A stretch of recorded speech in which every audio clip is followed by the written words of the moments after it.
Great. Well, good morning, everyone. I'm Jennifer Stevens, the Regional Director at the Missoula Small Business Development Center. I'd like to welcome you to this morning's webinar. It will be recorded courtesy of our partners at MSU Extension, and Carrie Hayes, who's listed as the host here, will be running the recording. So thank you for doing that, Carrie. So this is our small business webinar series with for 2024 with the Montana SBDC. And this morning, we're lucky to have Patty Cox here from the Montana Apex Accelerator. She's the certified procurement professional and government contracting advisor with that program. And she's got a lot of great things to share about that. Carrie, are you able to get the recording going? Oh, it says it's in progress. Great. Thank you. Thank you for I noticed that finally. So I'd just like to thank our sponsors for the series. This is a monthly series that we offer through the Montana SBDC, and we have a number of partners on that. Montana Department of Commerce, America's SBDC, the SBA, Montana State University, Montana Economic Development Association, and with special support from the Great Falls SBDC and Development Authority and the University of Montana. So thanks to all those folks that help keep this program going. And I'll turn this over to Patty so she can share her expertise in government contracting. Great. Thank you, Jen. I appreciate that. I am going to share my screen now and we'll get started on our presentation. And today we're going to talk about the SBA small business programs for government contracting. I'm Patty Cox. I am the government contracting advisor for the Montana Apex located in Missoula, Montana. And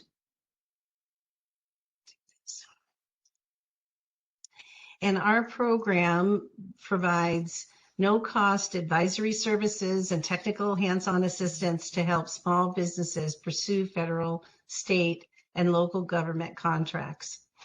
Our program used to be known as the Procurement Technical Assistance Center, or PTAC, and you might have heard of us sometime in the last 18 years as that, but we did some rebranding this year, and we're Montana Apex Accelerators now, and we provide all the same great services, so it was just a change in our branding. The Missoula Apex is located at the University of Montana and part of a diverse group of outfacing economic development programs called Accelerate Montana. We have a lot of great resources, and both Jen and I could share with you help on all different types of topics or connect you to those resources of Accelerate Montana. Our statewide Apex has 6 centers around the state. We're located in in Billings, Kalispell, Missoula, Great Falls, Lewistown, and Southwest Montana. And you can see we all serve multiple counties, each center. So if you want to find the government contracting advisor near you, you can go to our website, montanaapex.org, and click on the locations tab. That way you can get connected to someone in your area that can help you learn about government contracting and also help you with all the steps it takes to be successful. We do provide a very wide range of services, and our mission is to educate. So we provide you with one-on-one counseling and resources to help your business succeed when pursuing government contracts for federal, state, and local government customers. We help you do the market research to understand how your product fits within this market, and also identify opportunities and help you learn how the government buys what you sell, right? It may be different for different agencies. And so those are things that we really provide some great learning on. We also provide technical assistance to help you get registered in the appropriate spots. So if you want to work for the state of Montana or you want to work for a federal agency, we can help you with the vendor registrations. We can provide guidance and prep to help you apply for these small business certifications that are powered by SBA for government contracting. And that's what we're going to talk about today. We have a full slate of training and networking events that are held in person and virtually across the state. And then we also will help you understand how to put a bid together. We'll help review proposals and make sure all the T's are crossed and I's are dotted so you can be successful in pursuing government contracts. And we stay with you through the journey and make sure that you understand the contract management rules, the regulations that are connected to government contracting, and how to stay compliant for reporting or post-award support, such as reporting, or even how to submit your invoice so you can get paid. So you can find out more about all our services at the montanaapex.org website. And that's also a spot, if you want to connect with your government advisor, you can sign up. There's a link at the top of the page to sign up for services.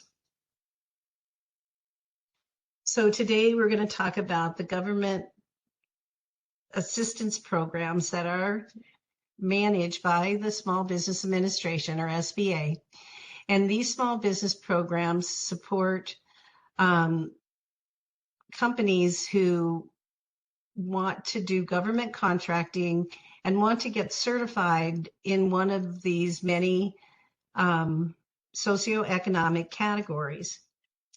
We're going to talk about each one of these certification processes individually. But at first, we're going to just talk in some general terms. I don't know how many people on the call actually do government contracting yet. So if you do have questions, you can put them in the chat. We're happy to answer throughout the presentation.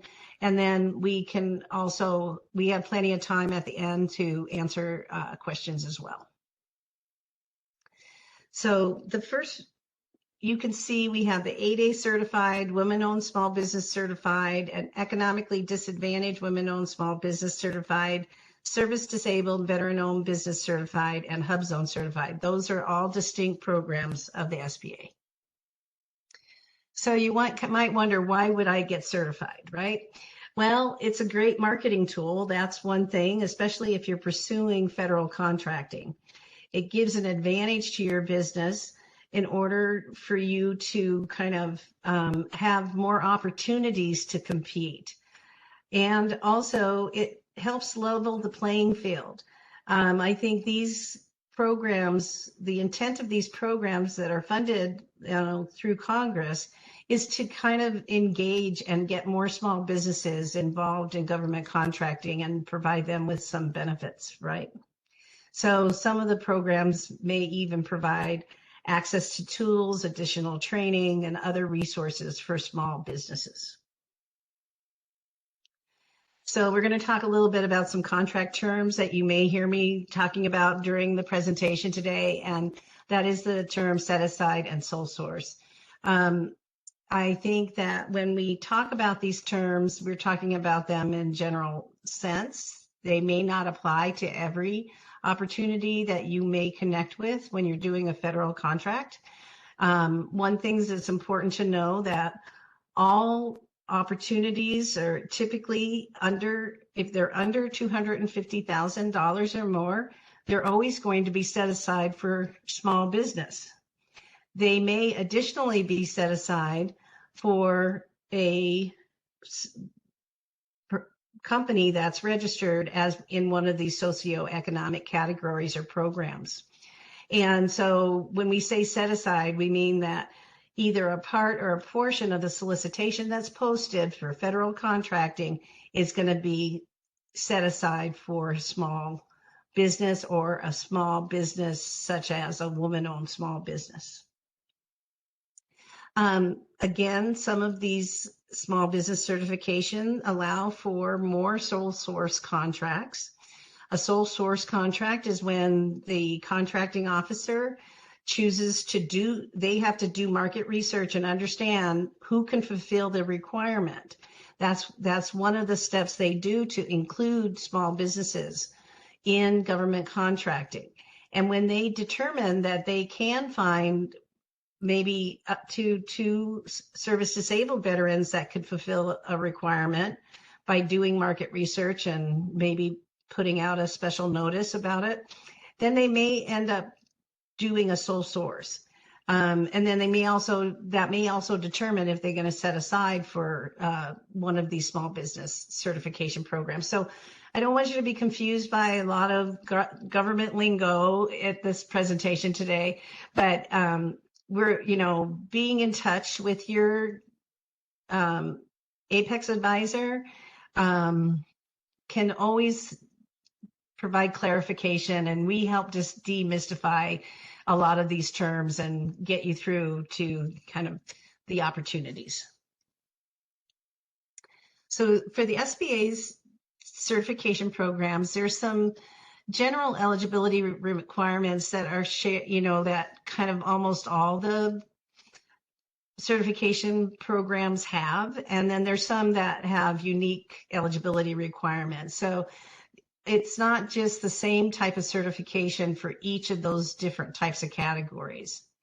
So in order to be eligible to apply to be certified and in general to do federal contracting, an entity must be registered in the System for Award Management. The System for Award Management, or SAM.gov, is a federal database where entities are required to register if they want to do any work for a federal agency.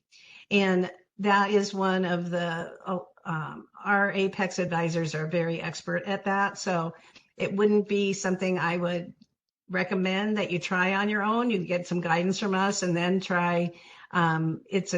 It can be a little bit of a challenging system, but it is a worthwhile system because it opens up so many possibilities for your company.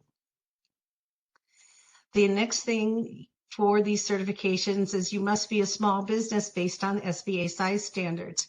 So SBA size standards are based on the industry that you're in, and they're automatically calculated when you register in the System for Award Management. There are some tools on the SBA website that you can see what the size standards are. Most of them are pretty large numbers depending on whether you're a service or a manufacturer. And the size standards are based on your industry code, or what they call the North American Industry Classification Code, or NAICS. You must be at least 51% owned and controlled by the disadvantaged person or people that own the company. So you have to meet that requirement to apply for the different government assistance programs. You must be a U.S. citizen, and you always have to provide proof of ownership and control.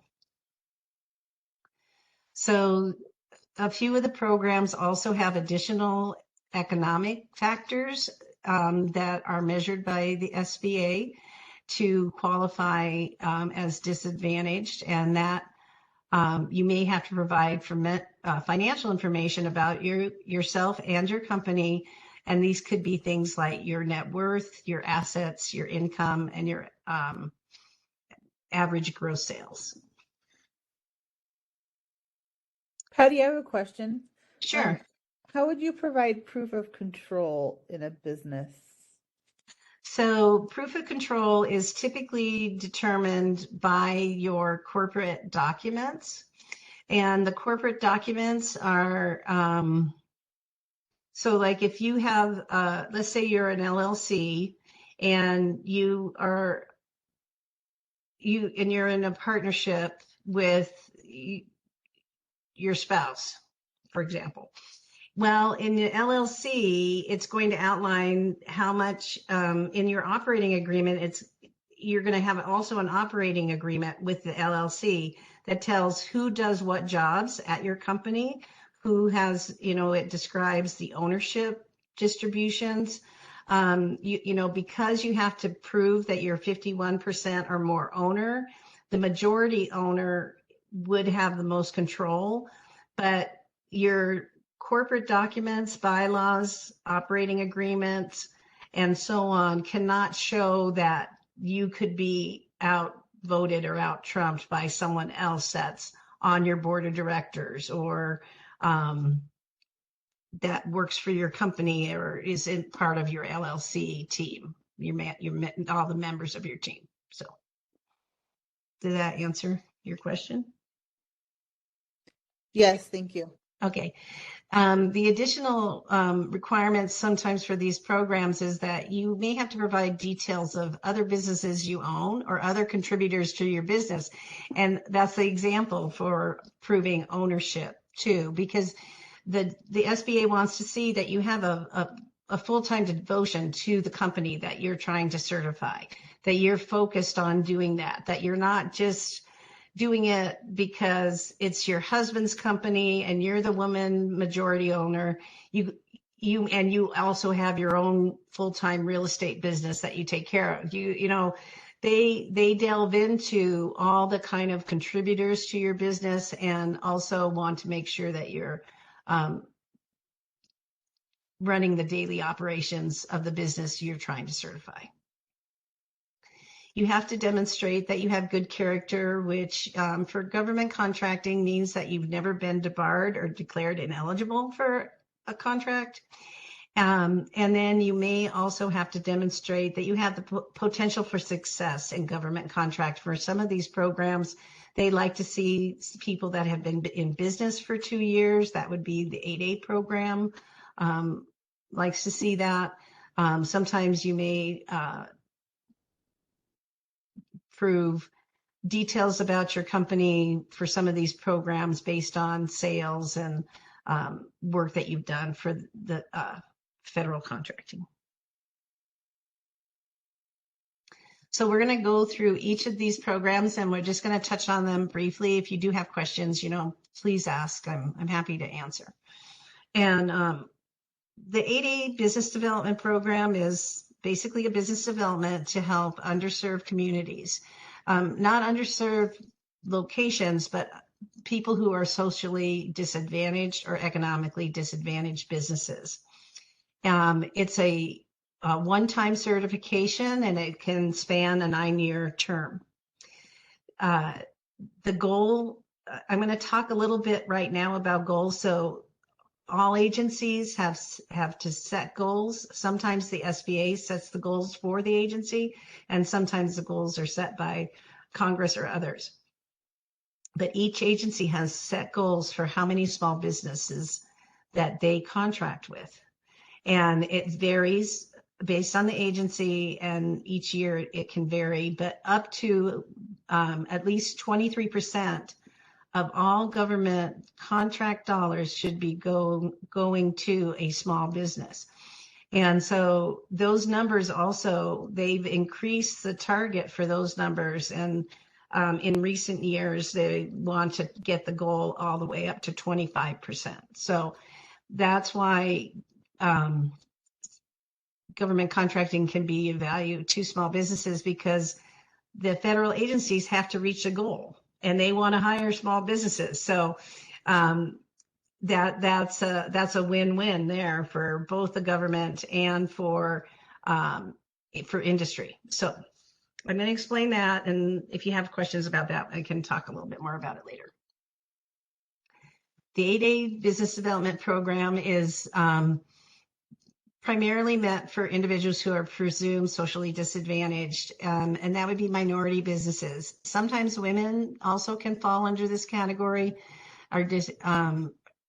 but I would say that when you read the Code of Federal Regulations, Part 13 of the CFR, you'll see that it's mainly geared towards the minority-owned businesses. And this is just a small list of what might be minority-owned, right? There could be other, definitely other categories there. So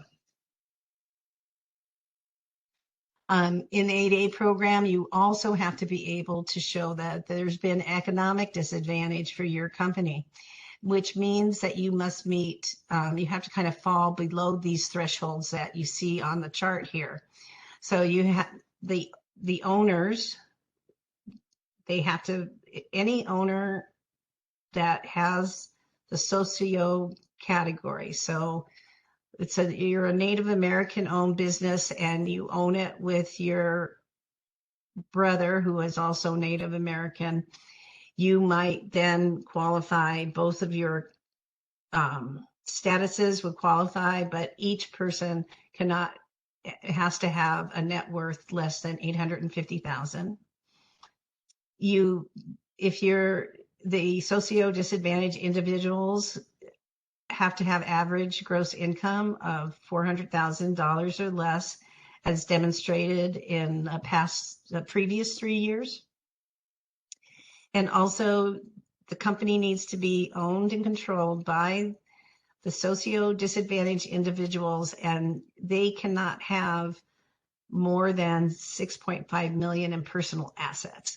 So some things are not counted in the assets. So like maybe the business part is not counted. And so that's where your Apex advisor is here to help you understand the rule and the eligibility requirements for all these programs as outlined by the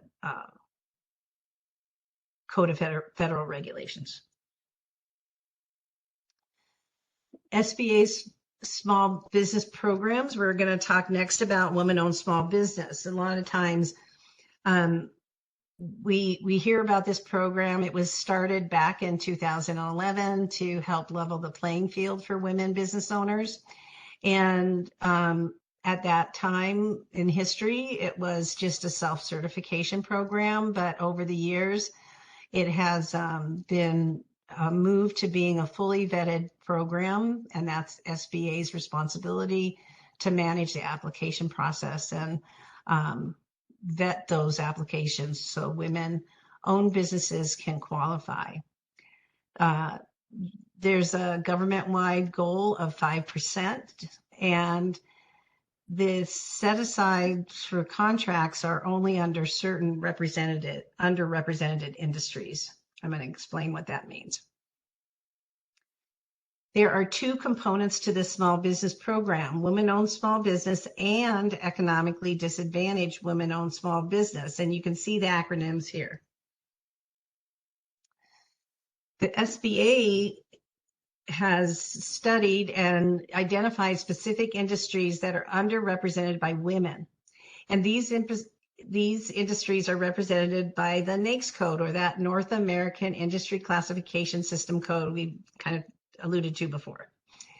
And this means that when the government sets aside an opportunity for WOSB or EWSB, they can only utilize the codes that have been designated by the SBA. It's also important to note that in this program, if you qualify for EDWSB or economically disadvantaged, you are also automatically a woman-owned small business. And so more NAICS codes would apply to you in that instance. Anyone, whether or not you're on the NAICS code list or not, can get certified even if they're not on this qualifying list. But many of the business, you'll see that it's not like it's a pretty big list. I think there's over 400 plus NAICS codes. I can't remember what the last count was, but one of the things, if you're considering doing this certification, is to check out the NAICS code list and see where your industry falls on it. And then you can also talk more with your Apex counselor about the NAICS code and how it all plays into government contracting as a whole. So for this program, I'm just going to recap. SBA considers unique NAICS codes. And then for EDWSB, they also consider the personal net worth of the woman or women who have the majority ownership in this business. Okay.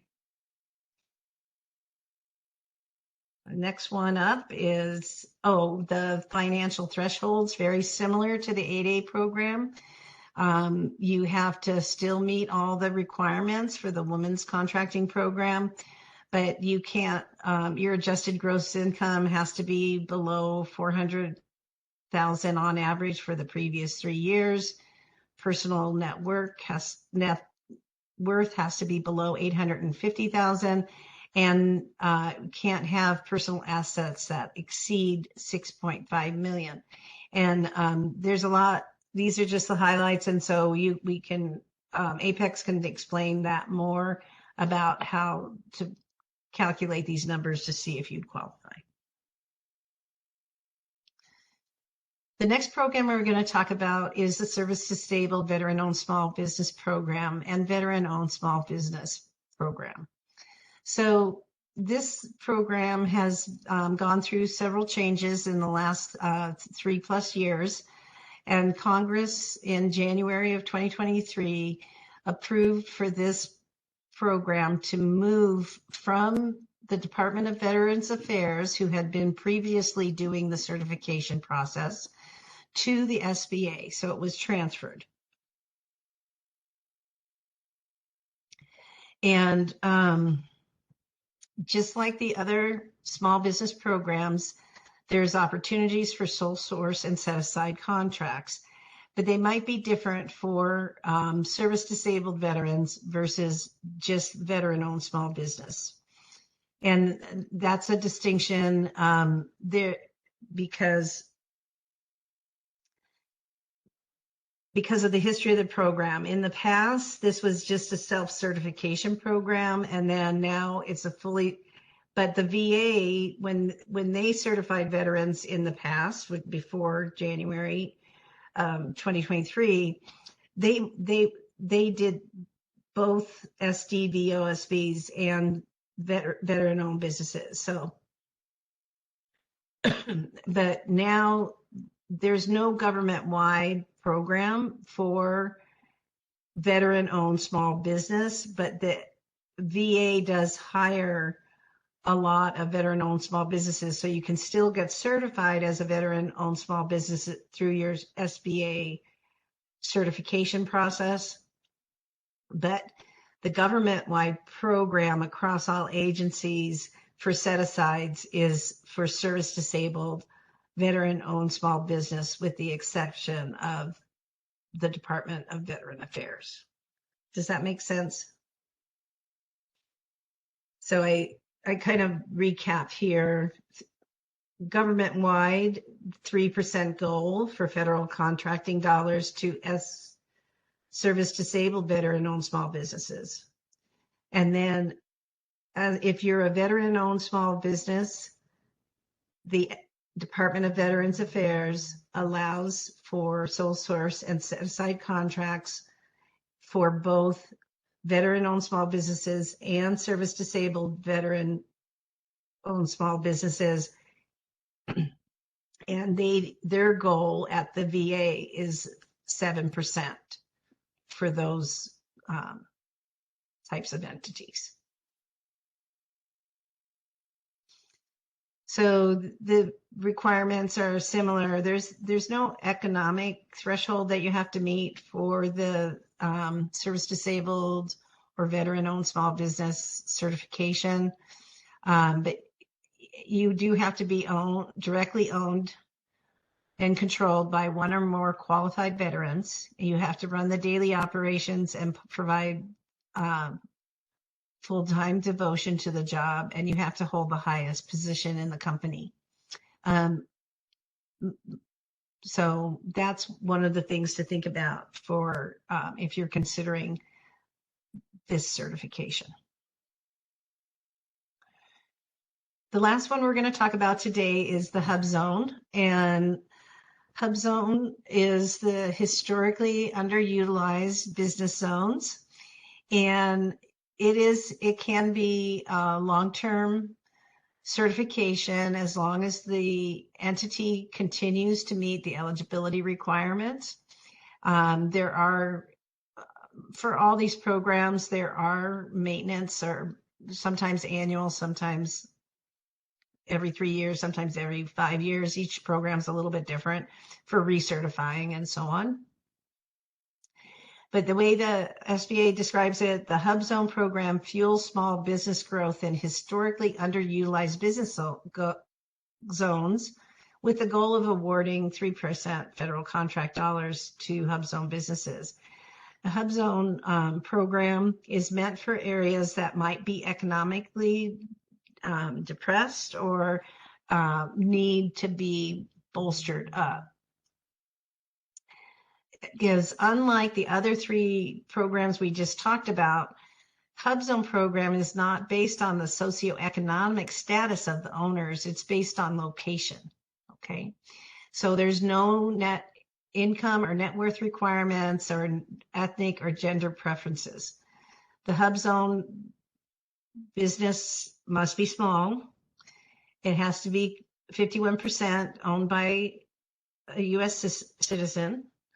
And the principal office must be located in a HubZone. And 35% or more of the employees must reside in a HubZone. And so when we say a HubZone, we mean as determined by the HubZone map. So there's a map, and it was recently updated last July.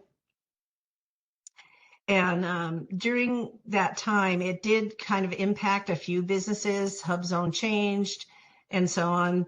So if you thought maybe you were in a HubZone before, it's always good to starting point to check the HubZone map and see if your principal office is located in the HubZone and where your employees are located. So the employees don't have to live in the same HubZone as the principal office, but they do have to live in a HubZone. So it's possible. So Mineral County is a countywide HubZone. And so your principal office is located in Mineral County, but some of your employees might live in Missoula County. Well, Missoula County has much fewer HubZone areas. So that would be, a HubZone can be based on a census tract, a whole county, or a particular designation like Indian land. And so that's just a really good starting point to talk to Apex advisor, kind of find out if you're eligible, where the majority of your employees are living. But, the one thing about a HubZone is that they're all across the whole U.S. So if you have remote employees and they live in a HubZone in Texas, but they do work for your company up here in Montana, that works. That works for this program. So I think that's it about talking about the individual programs. And this is kind of my tips sheet of how to go about it. You want to be in touch and get some help with these programs because they're all diverse. None of them are exactly the same or require the same supporting documentation. So with the help of the Apex counselor, you'll be able to prepare and understand your eligibility. Make sure you have checked all the boxes on the checklist. You have all the documentation ready. You have to actually, all these applications are done online portals. And so you have to upload electronic copies of everything. And, like everything in government, there's lots of rules of how to name the document, what you have to upload. This goes without it saying. And then Apex can also help you review and before you begin any application process. Excuse me. And so they can take a look at your documents and make sure that there's no red flags like in your resume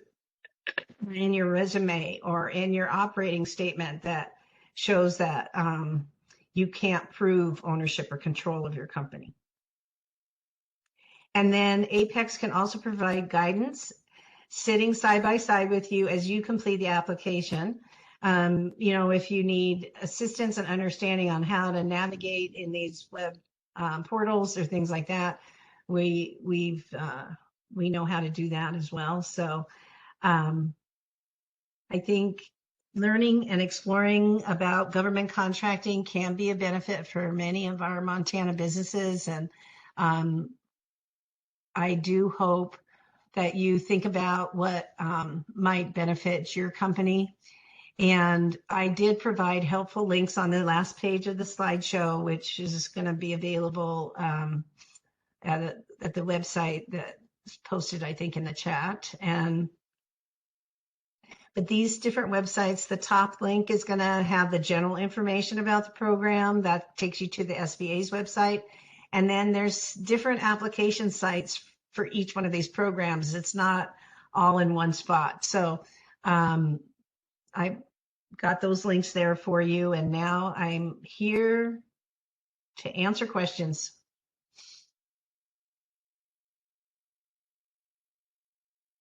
Thanks so much, Patty. I did just putting that link in the chat for the website page where past recordings are listed for this webinar series, and also the supporting documentation. So we'll have this webinar on that page in a little bit here. I didn't see any questions coming on the chat. Just wondering if any of you want to unmute and ask questions directly, you're welcome to. Curious if any of you are currently doing government contracting, or if you're thinking about getting into that or thinking about getting certified. Yeah, Patty, may I ask you a question? Sure. We spoke on the phone, and you referred me to the Apex advisor in the Billings area. So I have a call coming up. But I'm curious nonetheless if you could point me in the direction of doing that market research and seeing if the government is hiring for the services I offer. I think the best way,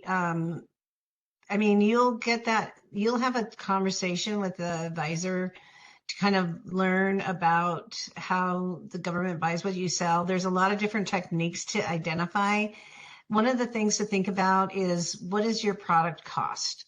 And so, if you go, the public place where solicitations are posted is sam.gov.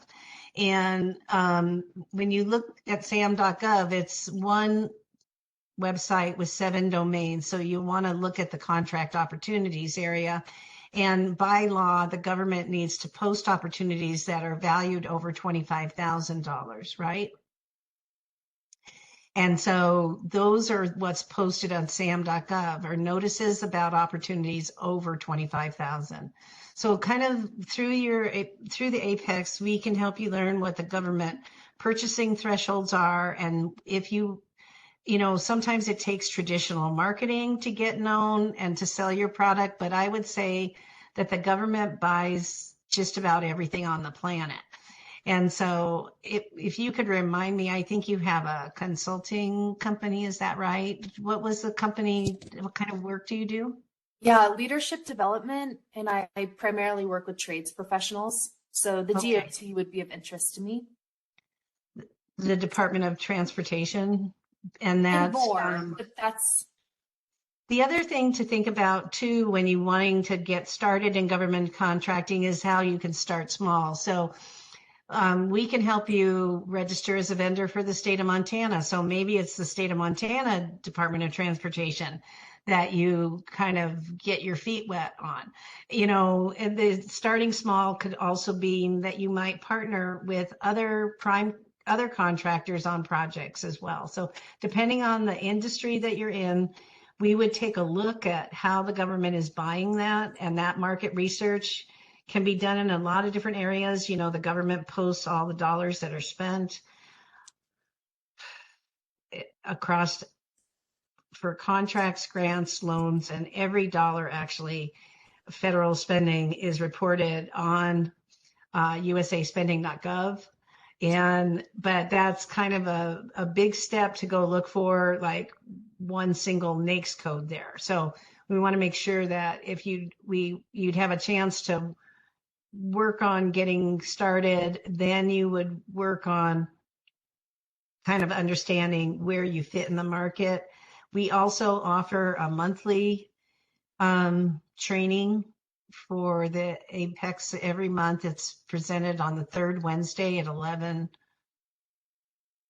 I want to say 11:30.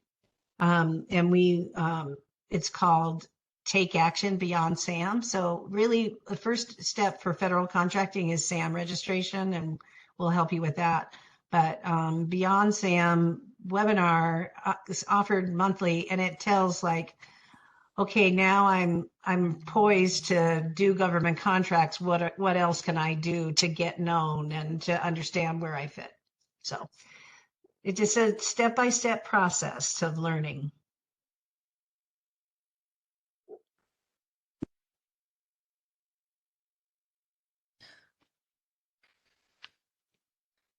Great. Any other questions out there?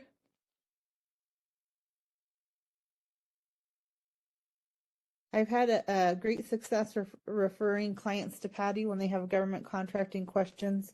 There are some specifics, as Patty mentioned, about making sure the name of your business and the systems that exist matches where your business name is in other places and things like that. So she's a great resource. She'll refer people to the SBDC when they need to get their business set up prior to government contracting. So Apex Accelerator is a great partner for our SBDC program. And as you probably picked up through Patty's presentation, government contracting does have several software systems and some skill in learning how to find and bid for projects. So if you are looking for help with government contracting, Apex Accelerator is a great way to go. So thank you so much for being here on this webinar today, Patty. Seeing no other questions in the chat, we'll wrap things up for the day. Like Patty mentioned, the recording and her slide deck will be posted at the link that's in the chat for our webinar series past recordings, and feel free to reference that and look back on it and reach out to the Apex program for local service and or to the SBDC for anything you might need with helping your business succeed. Thanks so much for your participation today. And we'll have our next webinar the first Thursday in May at 11 o'clock. And we'll post information on our website where you registered for this program coming up if you'd like to join us in any additional webinars this year. Thanks so much for participating today. And thanks again to Carrie and MSU for running our tech. And have a great week. Hey, thanks.